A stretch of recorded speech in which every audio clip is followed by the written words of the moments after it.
News 13 has been following the working relationship between the Hazleton City Fire Department and the San Jose de Ocoa Fire Department in the Dominican Republic.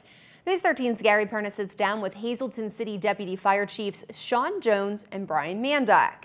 The two recently returned from the Dominican and are very proud of what they've been able to share with their firefighting brothers there.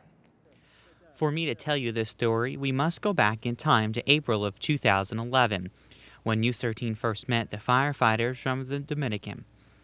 When 4 firefighters made the trip up to Hazleton to be trained on new equipment that was donated to them by many area fire companies. At the time, Deputy Fire Chief Brian Mandak was teaching them tactics in house fires, car fires, and other possible incidences they may run into. The San Jose de Ocoa Fire Department also received a used fire truck from a fire company in New York State for a very reasonable price. The truck was brought to Hazleton first for the firefighters to learn how to use it. Some of the firefighters here on their own time wrenched on it and fixed the valves that were bad. And when they sent their people here, we trained 4 of their people how to use it.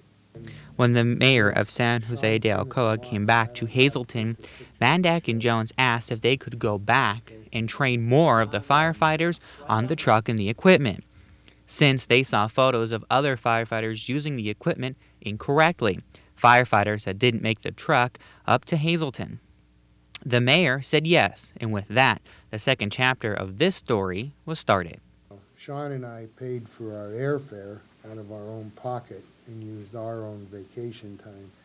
And we took a trip down there, and we were met with open arms, and we showed them how to use that fire engine efficiently in their town. While Sean and Brian were down in the Dominican, they were able to work with the firefighters and show them how not only to use the truck, but how to use some of the new tools they received. The duo also converted the company's old fire engine into a tanker truck, since the pump no longer would work. They used a trash pump with a small hose to pump water because the pump wouldn't work. So now that they have the one that they were trained on here and sent over there, it's unbelievable how much more water they could move. Like Chief Jones said, the fire company now has 2 trucks they can use in stopping fires. Jones and Mandak plan to go back to the Dominican Republic to train more firefighters. It's definitely an eye-opening experience, and to go somewhere else like that and see what really happens, and how people don't have the training, but they are willing to. They couldn't hang out with Brian or myself enough to get any kind of knowledge out of you that they could. The trip is something that neither Mandak nor Jones will ever forget. Gary Perna, News 13, Hazleton.